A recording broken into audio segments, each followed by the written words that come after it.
Selamat malam para netizen dimanapun kita berada. Salam inspirasi bagi kita semua. Ya, menarik juga ternyata yang diserang Formula E, yang terungkap bobroknya Mandalika.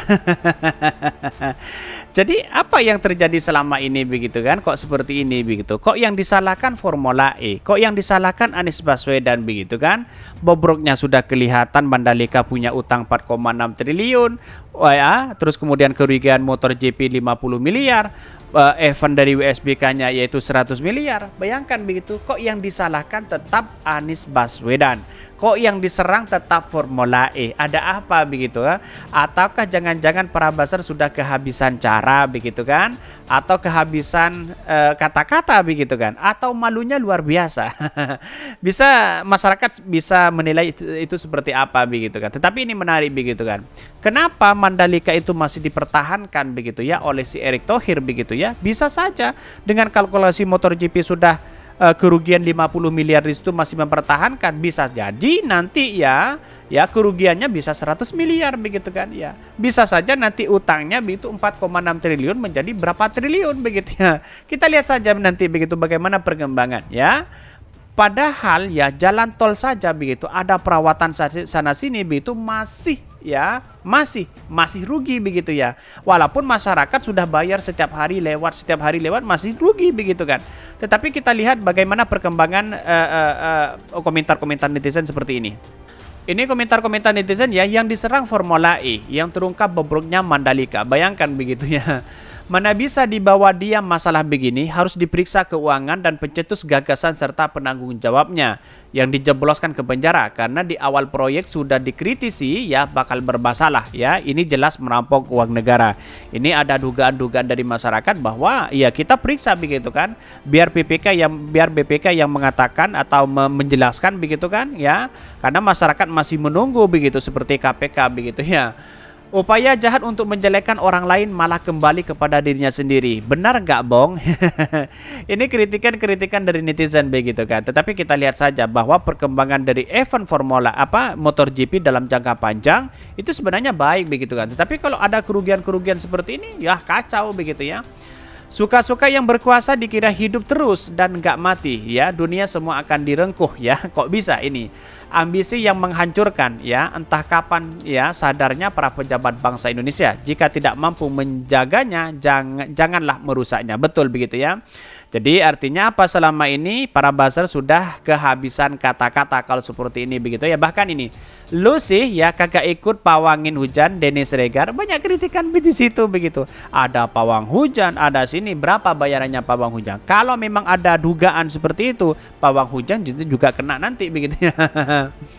Bisa dilihat bobroknya ya kepalanya sendiri. Ini banyak sekali kritikan-kritikan dari netizen. Itu sudah jelas-jelas di situ begitu ya. Ya, yang namanya politik itu kan bisa saja itu terjadi kepada siapapun begitu kan. Yang dicari-cari kesalahannya kok Formula E terus begitu. Ada apa begitu ya.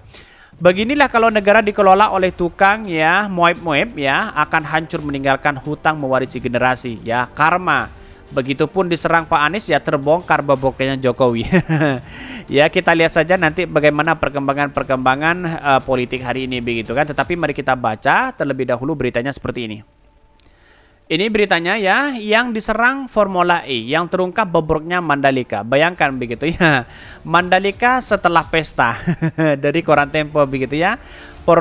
Proyek sirkuit Mandalika tinggalkan utang 4,6 triliun. Ini luar biasa ya yang nulis ini, utang dari arena balap Mandalika. Ini mari kita baca begitu ya.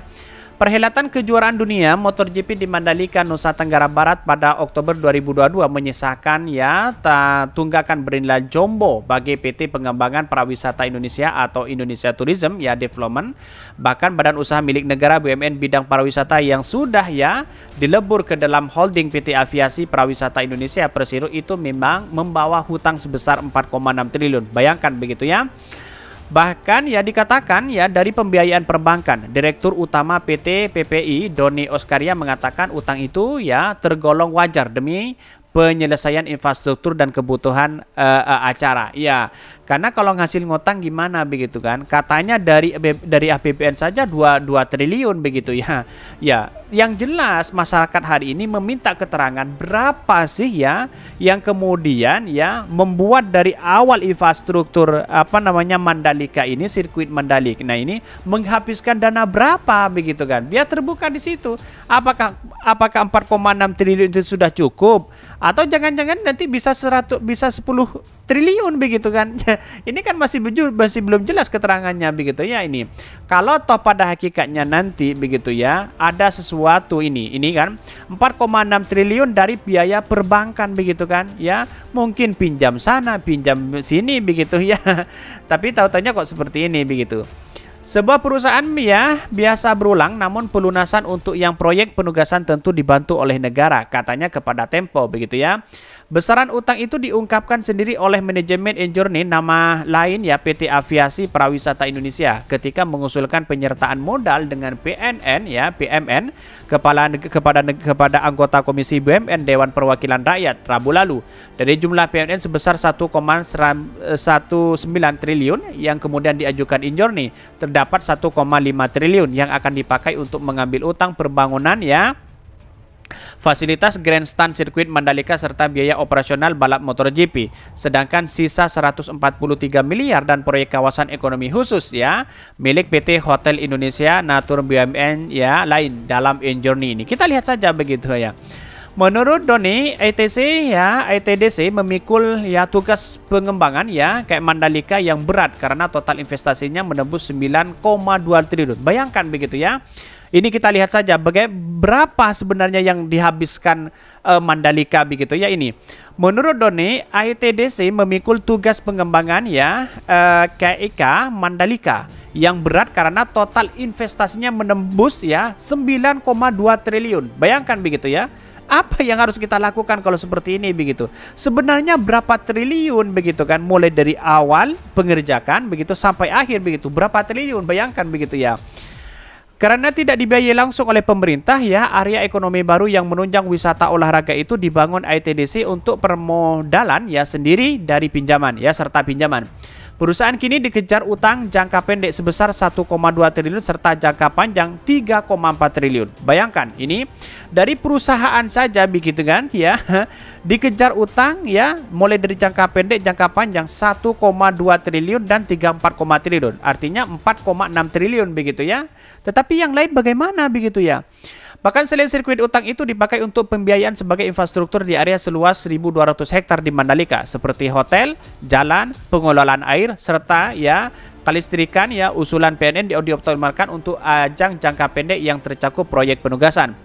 Utang jangka panjang itu merupakan utang normal perusahaan, jadi akan kami bayar dengan hasil sendiri, ucap saat ditanya Doni Irit ya, bicara Ikhwal Jatuh Tempo ya. Bahkan dalam rapat DPR, Doni menyebutkan yang mengungkitkan bahwa kerugian besar 50 miliar dari kegiatan MotoGP 2022 karena pengeluaran ya secara melebihi pendapatan. Perusahaan pun merugi hingga 100 miliar karena alasan serupa dan menggelar WSBK atau WSBK balapan yang juga diadakan di sirkuit Mandalika.